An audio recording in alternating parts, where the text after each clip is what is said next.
Come with me as we bake our way out of a book slump. As always, this is not a tutorial video. I just bake for fun and I don't like listening to measurements or instructions, so keep that in mind. Anyways, I was in a bit of a book slump in June after I read The 7-Year Split, which was like highly recommended.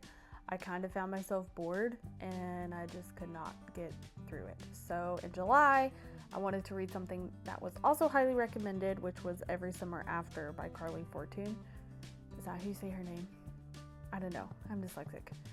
Anyways, which then led me to watch the TV show on Amazon Prime, and that was brutal. Not every book needs to be an adaptation. But then I read One Golden Summer, and then I was back into my book slump, and at this point I was like, do I like reading? The answer is yes. I just have to find the right books.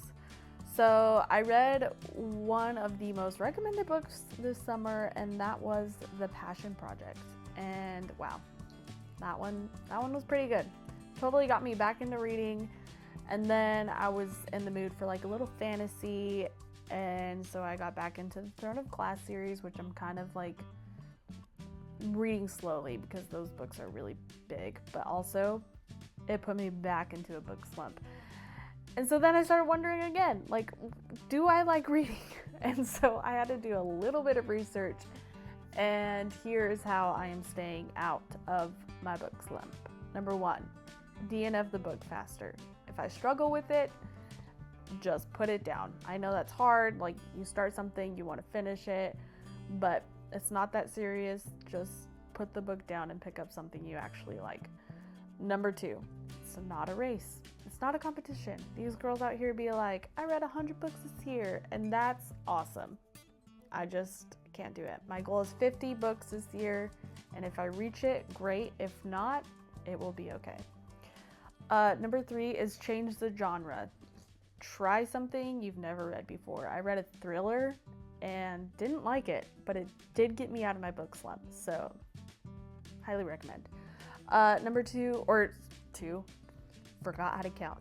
Number 4 is baking and like coming up with like your own little system. So like I bake something and then I get a cozy drink and then I set an hour timer. That hour timer helps so fast. Like it just helps so much. It just makes things like go by really fast.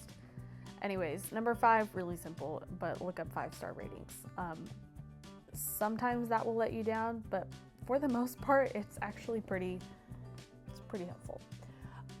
So those are the things I did, and let me tell you, it worked. I read all the way through Queen of Shadow, and now I'm on to Empire of Storm.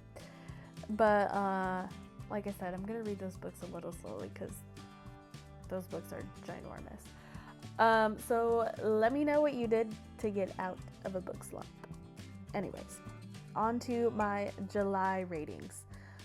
I will talk about these books without spoilers. I hate when people give ratings with spoilers. But if you don't want to know anything about these books, then just skip ahead. Here's the list of books and my ratings. And let's start with The Passion Project. I gave 5 stars. I couldn't put it down without giving too much away. It was a romance play. It was like a romance that took place in New York, and the friend helps another friend find their passion, and honestly, just super cute, super simple. Loved it. Every Summer After, 4 stars. Love the books that go back and forth between like the past and future, or like the present and the future. You know what I'm trying to say? I don't know, like where like it kind of keeps you guessing, where you're like, what led them to here? It kind of reminded me of The People We Meet on Vacation by Emily Henry, which is one of my favorite books. So yeah, then I read One Golden Summer and I gave 2 stars. I don't know what happened. I think I just really didn't like the characters, and the ending didn't really make sense to me either. It was kind of like making a big deal out of nothing. So I almost didn't finish. Okay, I can't just pretend that this wasn't like the biggest baking fail of all. First of all, I thought I was getting like the perfect point of view when I was cutting the scones, and I was not. Also, I don't know what I did wrong. Actually, I think I do know what I did wrong. I added too much milk because I don't know. I don't know why. Okay, I don't know what I'm doing when I'm baking. And this is how my scones turned out. But you know what? They still tasted pretty good. And we still ate all of them within a weekend. So I still call that a success. Okay, back to it.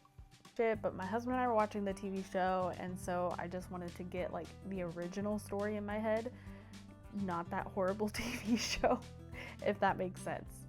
I don't know how else to explain that, but yeah. Then I read Heir of Fire, Queen of Shadow. I think I'll hold off on my ratings until I'm done with like the whole series. But if you haven't read Throne of Glass and you've read Actor, then there's something you should know. These books are different. They are so different. And that's all I'm gonna say on that for now. I just wish somebody prepared me how different they are. Anyways, I'm still calling this a successful reading month. I want to try to like stick with like one genre a month, but that's not going well because this is my current TBR for August. And yeah, if you have any book recommendations, let me know. And so I guess that's all I have. Let's get offline and read something.